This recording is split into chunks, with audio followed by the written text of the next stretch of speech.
Bienvenida a este análisis profundo. Hoy, nos metemos de lleno con Greta Thunberg. Vamos a ver su viaje, ¿no? De activista casi solitaria a, un icono global.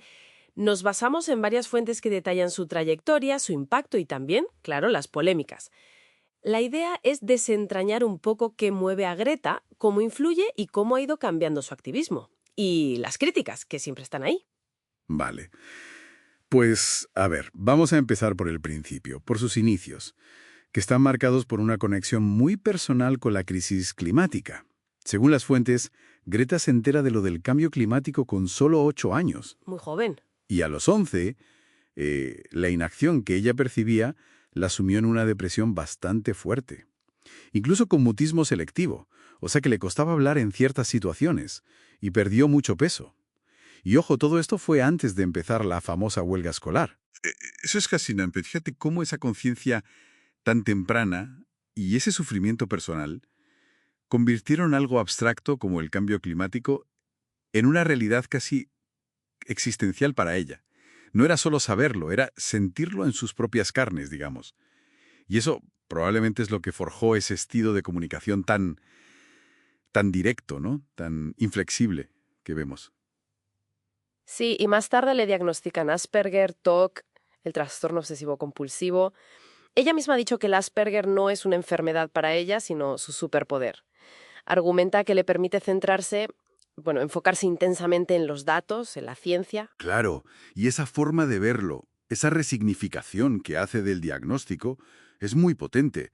Convierte algo que socialmente se ve a veces como una limitación, pues en la base de su eficacia. El enfoque, la franqueza casi brutal a veces, un sentido de la justicia muy agudo. Las fuentes, de hecho, presentan su neurodiversidad como un activo, una clave para comunicar la urgencia. Hay un detalle curioso en las fuentes sobre la familia, que al principio no apoyaron la huelga.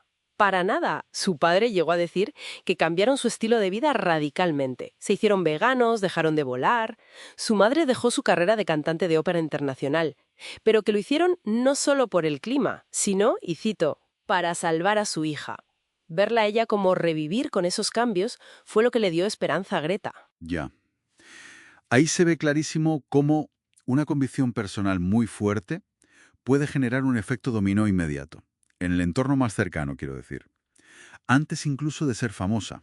La conexión emocional, el ver el impacto en un ser querido. A veces eso mueve más que 1000 datos. Y esa transformación en casa, pues, validó su capacidad de influir seguramente. Y llegamos a agosto de 2018. Ella tiene 15 años.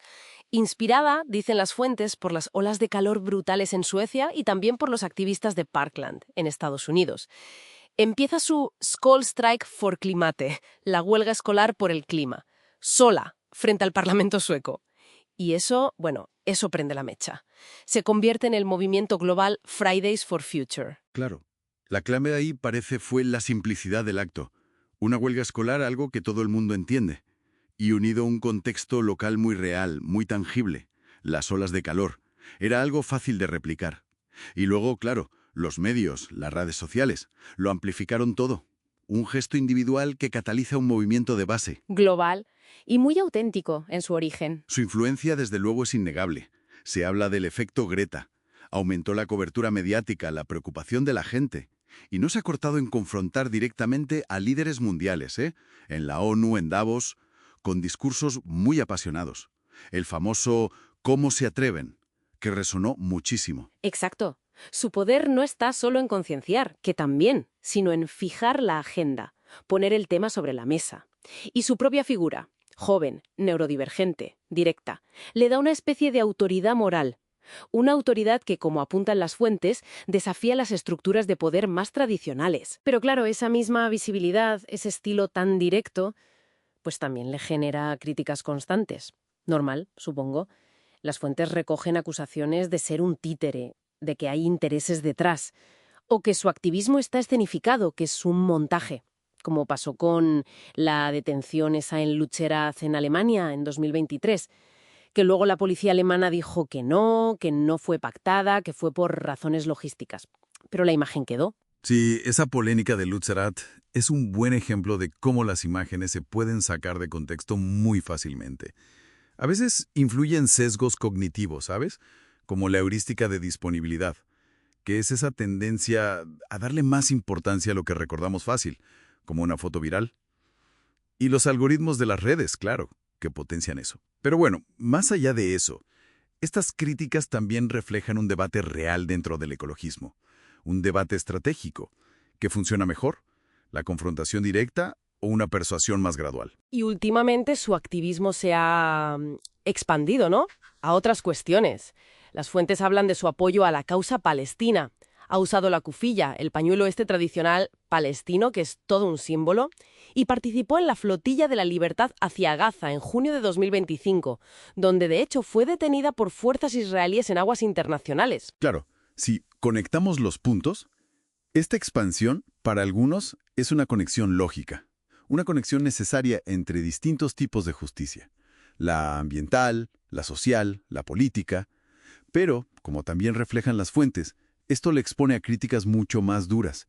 Ha habido acusaciones de antisemitismo por parte de funcionarios israelíes, por ejemplo, y alimenta esa narrativa de que es un títere, de que la manejan. Meterse en conflictos geopolíticos tan complejos, pues tiene el riesgo de diluir su mensaje original sobre el clima, y de polarizar aún más su figura, claro.